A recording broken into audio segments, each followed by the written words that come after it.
প্রথমত রাইটার্স ওয়ার্ল্ডের পক্ষে যারা এসেছেন মিতা তো সবাইকে স্বাগত জানিয়েইছে, বোঝাই যাচ্ছে। আমি আমার নিজের তরফ থেকেও সবাইকে স্বাগত জানাই। এই যে জ্যোতির্গময়, এটা নিয়ে অনেক কথা বলে গেছেন সাধু মহারাজরা। আমার মতো পাপি তাপি লোক এর মধ্যে কিছু না বলাই ভালো। তবে যেহেতু সংস্কৃত পড়েছিলাম এবং দীর্ঘদিন আপনারা যেখানে আছেন তার খুব কাছের একটা কলেজে আমি 10.5 বছর সংস্কৃতই পড়িয়েছি এবং সম্ভবত ভুলে যাইনি এখনো। তো সেই জন্যে ওই এবার আলোর কথা হোক, এই কথাটা খুব বারে বারেই বলতে ইচ্ছে করে। আমি এখনো বিষয়ে আসিনি, একটু যাকে বলে পায়তারা করছি। তো আসলে একটু নতুন করে বলার মতো নয় হয়তো, কিন্তু চারদিকে নানা কারণে তো অন্ধকার পুঞ্জীভূত, সেখানে আলোর কথা ভাবতেই হয়। এইমাত্র সুরঙ্গমা যেটা বলে গেলেন সেটা আলোরই কথা। আর এই যে বললাম এবার আলোর কথা হোক, এটা আমার কোন একটি কাব্যগ্রন্থের নাম, যেটা আফিফ ফুয়াদ বের করেছিল দিবারাত্রির কাব্য থেকে। একটু নিজের ঢোলও পিটিয়ে নিলাম চান্স পেয়ে। আসলে ঢোল পেটানো নয়, আমরা যারা এখানে বরাক উপত্যকায় বাংলার একটা বৃহত্তর বাংলার, আমি রাজনৈতিক বাংলার কথা বলছি না, আমি বলছি আস্তিত্বিক বাংলার কথা, আমি বলছি সাংস্কৃতিক বাংলার কথা, আমি বলছি চেতনার বাংলার কথা। সেই বাংলার একেবারে পূর্ব প্রান্তিক অঞ্চল আমরা। দুর্ভাগ্যের সঙ্গেই বলছি, এদের সঙ্গে বলছি যে আমরা যারা এখানে জন্ম থেকে বড় হয়েছি, আমরাও নিজেদের খবর ভালো জানি না। 1874 সালে ব্রিটিশ 3টে জেলাকে, এখন অবশ্য সেটা জেলা নয়, হিসেব কষলে মুশকিল, তখন যেটা পরিচিত ছিল বেঙ্গল প্রেসিডেন্সি বলে, যারা একটু একটু খবর রাখেন ধরতেই পারবেন। সেই বেঙ্গল প্রেসিডেন্সি থেকে আমি একটি ক্রিয়াপদ ব্যবহার করছি, জেনে শুনে ছিনিয়ে নিয়ে আসামের সঙ্গে জুড়ে দিয়েছি। একটা কাছাড়, আজকের কাছাড় নয়, বলতে পারেন বরাক উপত্যকা, কাছাড়, হাইলাকান্দি এবং বদরপুর পর্যন্ত যে করিমগঞ্জ, সেইটে। কেন বদরপুর পর্যন্ত? কারণ বদরপুর পর্যন্ত তখন ছিল সিলেট। আবার বলছি আজকের সিলেট না, আজকের সিলেটে 4টে জেলা। তখন সিলেট জেলা বলতে ওইটাই বোঝাতো, এখন সেটা বাংলাদেশের হিসেবে বিভাগ। আর বাংলাদেশের যেটা উত্তর অঞ্চল, তাদের যেটা উত্তরবঙ্গ, সেই রংপুর, রংপুরের যেটা উত্তর দিকে ছিল গোয়ালপাড়া, সেটাকে ছিনিয়ে নিয়েছিল বেঙ্গল প্রেসিডেন্সি। এবার আলোর কথা হোক, অঙ্গীকার দিয়ে তারা দুষ্টুমি করে তার জবাব দিয়ে দিল। কিন্তু আমি এত দমছি না, আমি বলেই যাব, অন্ধকার দিয়ে আমাকে দমানো যায়, আমাদের কাউকেই দমানো যায় না। তো কথাটা হচ্ছিল আমাদের এই বরাক উপত্যকায় চলে আসবে। আমি এখন অমায়িক হয়েই কথা বলছি। হচ্ছে যে যেখানে বাঙালি আছে, শোনা যায় হিন্দু বাঙালিরা একটা কালীবাড়ি তৈরি করে। আর যারা হিন্দু মুসলমান নির্বিশেষে, আমি একটু জানিয়ে রাখি, আমি বাঙালির কোনো হিন্দু মুসলমানে বিশ্বাস করি না। এটা বহু জায়গায় আমি বক্তৃতায় বলেছি, শিলচর সহ, কলকাতা সহ, দিল্লি সহ বহু জায়গায়। এবং আমার যেসব লেখাপত্র এইসব নিয়ে, তাতে এটা সগৌরবে বলা থাকে যে বাঙালির কোনো হিন্দু মুসলমান হয় না। তবু বলছি যে হিন্দু হোক আর মুসলমান হোক, ধর্মীয় আচরণের নিরিখে তারা একটা কাজ করে, তারা লেখে, এবং বেশিরভাগই কবিতা লেখে। বাঙালিরা কেন কবিতা লেখে আমার পাঞ্জাবি বন্ধুরা কেন একটা তরোয়াল ঝুলিয়ে চলেন, আমি এর উত্তর দিতে পারবো না, আমি এসব জানি না। কিন্তু বাঙালিরা কবিতা দেখে, তার বড় প্রমাণ আপনারা পেয়েছেন এই। দেখুন, বরাক উপত্যকায় যেদিন থেকে বরাক উপত্যকা বলে ধারণাটা 47 সালের 15ই আগস্ট, সবাই বলে স্বাধীনতা, আমি বলি না, আমি বলি দেশ ভাগ হয়েছিল, বাঙালির কপাল পুড়েছিল সেই। এবং কতটা কপাল পুড়েছে একটু রাজনীতি করে নি, কি বলেন? এই কিছুদিন আগে বা এখনো বোধহয় চলছে, বাংলাদেশে অন্তর্জাল পরিষেবা বন্ধ। এতে প্রমাণিত হয় আমরা এখনো অনেক ধন্দ থেকে বেরোতে পারিনি।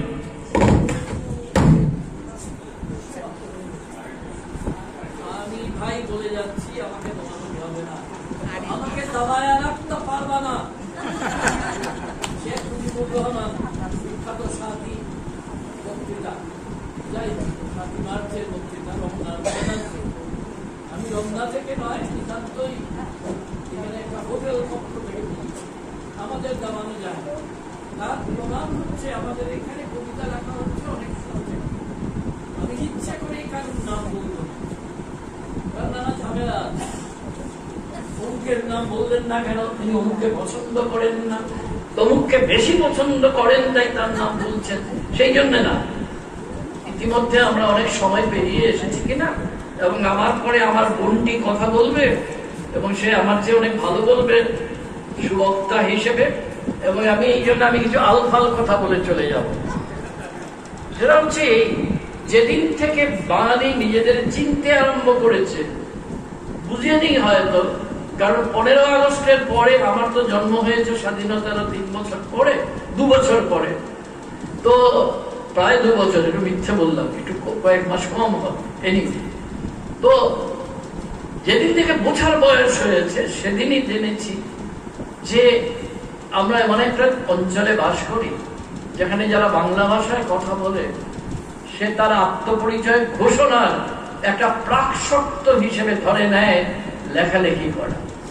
এটা আমাদের আস্তিত্বিক প্রাকশক্ত, এক্সিস্টেন্সিয়াল প্রিকন্ডিশন, যে লিখতে হবে বাবু। লিখলেই সবাই কালিদাস রবীন্দ্রনাথ হয় না, লিখলেই সবাই জীবনানন্দ হয় না, না হোক, কিন্তু লেখাটা আমার আত্মপরিচয়। আমি প্রায় একটু চলে গেলাম আমাদের এই অঞ্চলের সবচেয়ে পরিচিত কবি শক্তিপদ ব্রহ্মচারীর একটি কবিতার পংক্তির কাছাকাছি। যারা জানেন মুচকি হাসুন, কিন্তু বলবেন না, কারণ আমিও বলছি না, জানা থাকলেও বলবো না, ইচ্ছে কি করতে পারবেন আমার। তো শক্তিপদ ব্রহ্মচারীর সেই কবিতার মধ্যে মতো বলছি, আমাদের আত্মপরিচয় হচ্ছে আমাদের কবিতা লেখা। কিন্তু কবিতাই সব নয়, একটা সময় এলো যখন গদ্য লেখাও শুরু হলো এই অঞ্চলে। কবে থেকে সেটা শুরু হয়েছিল? সত্যি কথা বলতে কি, ওই দেশভাগ হওয়ার আগে থেকেই এমন কেউ কেউ ছিলেন যারা দেশভাগের দ্বারা প্রতারিত, বিতাড়িত ভাল লাগে না, তাই উপসর্গ দিয়ে এটাকে একটু প্রকৃষ্ট বানিয়ে ফেলতাম, যে বিতাড়িত নয়, প্রতারিত হয়ে যখন এপার থেকে ওপার থেকে এপারে চলে এলেন, তাদের অনেককে আমি ব্যক্তিগতভাবেও চিনতাম। এখানে 1-2 আছেন, আমি দেখছি, কারণ নাম বলবো না বলেছি তাই বলছি না, তাদের ব্যক্তিগতভাবে চিনতেন, এবং এরা তাদের মতো করে লিখে গেছেন। কারণ এছাড়া সবকিছু হারিয়ে আসা মানুষের আত্মপরিচয় ঘোষণার অন্য কোনো উপায় জানা ছিল না। তাই আমি দাবি করব, হ্যাঁ, আমি দাবি শব্দটাই উচ্চারণ করলাম, যে আমি দাবি করব যে আমরা যে বাঙালি, সেই পরিচয়ের গৌরব, তার মহিমাটা আমরা প্রচার করতে চেয়েছি একদম শুরু থেকেই। কে কতটুকু এগিয়েছেন সেটা তত গুরুত্বপূর্ণ নয়, লিখেছেন যে এটাই বড়। দেখুন, যারা আমাকে পছন্দ করে না, চুপি চুপি বলছি, মাইক তো সব প্রকাশ করে দিচ্ছে, আমি তার জন্য দায়ী নই, যে এটা একটা ঘটনা যে আমাকে বেশিরভাগ লোকই অপছন্দ করে। তো কেন অপছন্দ করে? কারণ কঠিন কঠিন সব প্রবন্ধের বই লিখি বলে। কিন্তু আমি সেইখানে একটা কথা ওই প্রবন্ধ থেকেই আনতে হবে, উপায় কি, যে আমরা এই যে লিখি, আমরা লেখালেখিকে অনেক সময় সাহিত্য শব্দটা বলে। পূর্ব দিগন্ত উৎসবেও যেমন একটা সাহিত্য আছে। আমি কিন্তু মিতাকে ঠুকছি না মোটেই চান্স পেয়ে, কারণ আমাকে সে ডেকে এনেছে, আমি তাকে ঠুকবো নাকি, এটা হয়। কিন্তু একজন খুব জাদ্রেল একজন সাহিত্য তাত্ত্বিক ফ্রান্সের রোলাবার্ট, আমি তার ভক্ত, তিনি বলেছিলেন, দেখো বাবু, লেখা সেটা হচ্ছে মুক্ত, ওপেন স্পেস দেয়, সেটা মুক্ত পরিসর দেয়।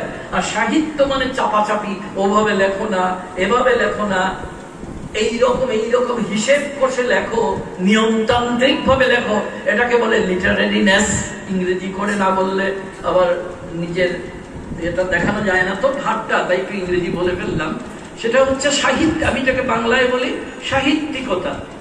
কিন্তু সাহিত্য মানেই কিন্তু লেখা নয়। আমাদের এই অঞ্চলের শুরু থেকেই আমরা সাহিত্য নয়, লেখার পেছনে গেছি। কেন জানেন? কারণ আমাদের পেছনে দাঁড়ানোর মতো কোনো প্রতিষ্ঠান কোথাও ছিল না। আমি দেশ পত্রিকা বা আনন্দবাজারকে গালাগাল দাম করেই বলছি, গালাগাল দিতে চাইছি না নাম না বলে, যে এরাই প্রতিষ্ঠান। প্রতিষ্ঠান মানে যেটা আমাদের মধ্যে অচলায়তন তৈরি করে। এটা আমাদের এই অঞ্চলে যেখানে আমরা বেঁচে থাকার লড়াই করতে হয়েছে আমাদের পূর্বজদের। সত্যি কথা বলতে কি, আমার তত হয়নি। আমার মা বাবার যেটা হয়েছিল আমার সেটা হয়নি। তা না হলে কি একটা কেন্দ্রীয় বিশ্ববিদ্যালয়ের উপাচার্য হয়ে আমি অবসর গ্রহণ করি? সুতরাং আমার কিসের লড়াই? আর লড়াই যেখানে নেই সেখানে ওই সাহিত্যটাই হয়, লেখা হয় না। আমাদের অঞ্চলে ভাগ্যিস কোনো প্রতিষ্ঠান ছিল না, এবং এই জন্যই আমাদের এখানে কোনো দাদা ধরার ব্যাপার নেই, কোনো দিদি ধরারও ব্যাপার নেই, এবং আমাদের অঞ্চলে যে যেমন ভাবে পারে লিখে চলেছে, যেটা আমার বোন চন্দ্রিমা একটু আগে এসে বলে গেছে। ও খুব চতুর, তাই না বলার জন্য সে একটা বেশ বাহানা তৈরি করেছিল, কিন্তু এটা কাজের কথা বলে গেছে যে এইখানে অনেকে লিখছে। ঠিক আমারই ছাত্রী, প্রত্যক্ষ ছাত্রী, আমি তাকে শ্রেণীকক্ষে পড়িয়েছি আসাম বিশ্ববিদ্যালয়ের বাংলা বিভাগে। তো সে এবার ওই যুব পুরস্কার পেয়েছে, ভালো কথা। আমরা কিন্তু এই যে আমি একটু মেয়েদের একটু যেন ঠেকান দিতে চেয়েছিলাম, এই জন্য রেগে মেগে উঠেছিল। আরে আমি কে সেটা করার? আমাদের অঞ্চলে এইরকম আরেকজন মেয়ের কথা গল্প করবো, যদিও সে শিলংয়ে চলে গেছে। সে কিন্তু কৃত্তিবাস পুরস্কার পেয়েছে কবিতার জন্য।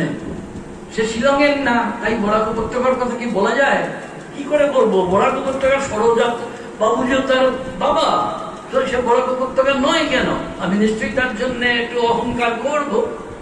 বরাক উপত্যকা থেকে মেয়ে নয় না, শান্তনু তো কোনো মেয়ে নয়, শান্তনু ঘোষ, যাকে এইখানে অনেকে চেনেন ইংরেজির বিরাট অধ্যাপক হিসেবে, আমার কাছাড় কলেজে সে আমার সহকর্মীও ছিল। কিন্তু আমি তাকে, এবং যুব সংঘ পত্রিকার সম্পাদক ছিল, কিন্তু আমি তাকে চিরকাল মনে রেখেছি, রাখবো। প্রথম কৃত্তিবাস পুরস্কার পেয়েছে এই জন্য নয়, কৃত্তিবাস পুরস্কার পেয়েছে ভালো কথা, গর্ব করতে পারছি, কিন্তু তার কবিতার মধ্যে এমন একটা স্বর ছিল, শক্তি করে ব্রহ্মচারী, উদয়ন ঘোষ, বিজিত কুমার ভট্টাচার্যদের উপস্থিতি সত্ত্বেও যে নিজেকে আলাদা করে চিনিয়েছিল। আমাদের দুর্ভাগ্য, সে দুম করে একদিন লেখা ছেড়ে বেরিয়ে গেল আর লিখলো না। তার সেই রকম সময়ে আমার বয়স কম, আমি শতক্রতু পত্রিকা করি, শেষ যে দুটো কবিতা তার কাছ থেকে আমরা পেয়েছি কিন্তু শতক্রতু পত্রিকাতে, এবং তার কাছ থেকে কবিতা আদায়ের জন্য যে ঝুলাঝুলি করতে হয়েছিল, আমি একটা মুক্ত গদ্য লিখেছিলাম শান্তনুর সঙ্গে ঝুলোঝুলি, সে এক লোমহর্ষক কাণ্ড, আজকে আর বলছি না। তো এইসব নিয়েই কিন্তু আমাদের শিলচর কিন্তু থেমে থাকেনি। একটু বেশি শিলচর করছি না, আমার ছোট ভাই আশুর খেপে যাবে। আশুর মতো একটা আন্তর্জাতিক পরিচিতি সম্পন্ন কবি থাকা সত্ত্বে আমি কি করে হাইলাকান্দির কথা বলি না? আমি শিলচর সাম্প্রদায়িকতা করছি। করিমগঞ্জেও তো আমার বন্ধু, আমার সহপাঠী জন্মজিতায় ছিল, তাই নাম বলবো না বলে নাম বলে ফেললাম, কি কাণ্ড। আবার সুনীল গাঙ্গুলি, কেউ কথা রাখে না। 33 বছর কেন কি করে 75 বছর কেটে গেল, দেখা যাচ্ছে আমিও কথা রাখছি না। কিন্তু আমি কারণ এখন থেকে আমি কারণ নাম করবো না। নাম করাটা গুরুত্বপূর্ণ না, একটা লড়াই চলেছে কিন্তু এইখানে। আরে যেখানে বাঙালি হওয়াটাই অপরাধ, যেখানে বাংলাভাষী বললেই আপনার উপর তকমা পড়ে যায় যে আপনি বাংলাদেশী, সেইখানে আমার লেখালেখি, সাহিত্য বলছি না, আমার লেখালেখির লড়াই যদি না হয় তাহলে কোথায় হবে সেই লড়াই? মাদাগাস্কারে, সেইখানে গিয়ে লড়াই খুঁজবো? আমাদের এখানে কম হোক বেশি হোক, যারাই লিখছে তারাই একটা যুদ্ধ করছে। আমার এই বোনটি মিতা, সে কি যুদ্ধ করছে না? একটু আগে চন্দ্রিমা সেটা বলাও গেল। যেমনই হোক, এখানে তো আমি আনন্দ পাবলিশার সাথে দেশ পাবলিশিং আশা করে লাভ নেই, কিন্তু সে তো একটা লড়াই করছে।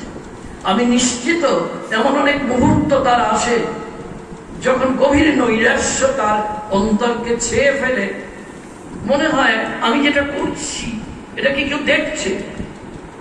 কেউ না দেখুক, কিন্তু সে তো বের করে যাচ্ছে। আজকেও একটু পরে আপনারা কিছু বইপত্র এখান থেকে প্রকাশ করবেন।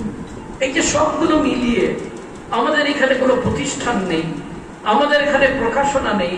আর এই যে আমাদের পত্রিকা শতক্রতু দীর্ঘদিন 1973 সালে প্রথম বেরিয়েছিল, গত বছর এটা 50 বছর পূর্তি হলো। মাঝখানে আমি শিলচর ছেড়ে চলে গেলাম উত্তরবঙ্গ বিশ্ববিদ্যালয় ইত্যাদি, তারপরে আসাম বিশ্ববিদ্যালয়ে এসে গম্ভীর বাংলার অধ্যাপক হয়ে বসলাম। সেই দিনগুলোতে পত্রিকা হয়নি, কিন্তু তারপরে আবার আমরা পত্রিকা করেছি। তো আমি আমার শতক্রতুর কথা বলছি না, শিলচরে শক্তিপদ ব্রহ্মচারীদের সময় যে অতন্দ্র হয়েছিল, অতীন দাসদের সময়ে যে শতাব্দী হয়েছিল, এবং আরো কত কাগজ হয়েছিল। মেয়েরা, এটা যে কত বড় জিনিস, এবার একটু মজা করার চেষ্টা করি, দেখি পারি কিনা। আমরা যখন পত্রিকা পড়তাম, এখানে মেয়েদের সংখ্যাই বেশি বোধ হয়, আমি গুনিনি, বলছি, তখন একজন মেয়েও কবিতা লেখে না কেন, এটা নিয়ে আমাদের মধ্যে বেশ একটা পুরুষালী একটা অহংকার ছিল। এবং খুব বাজে কথাও বলতাম, এগুলো বলা উচিত না, তাহলে আমাকে অ্যান্টি ফেমিনিস্ট বলে নিন্দে করা হবে। আমার অনেক বোনেরা এখানে আছে, ছাত্রীও আছে, তারা বলবে স্যার এসব কি বলছেন কি। কিন্তু আমরা মনে করতাম মেয়েদের, বলবো যে মেয়েদের মাথায় চুল ছাড়া আর কোনো চুলে উকুন ছাড়া আর কিচ্ছু নেই। কি খুব বাজে মিসোজাইনিস্ট কথাবার্তা নয়, কিন্তু না, এখন আর এখানে কেউ বলবে না, কারণ এইখানে এখন আমাদের এবার একটু নাম করতেই হবে, না করলে অন্যায় হবে।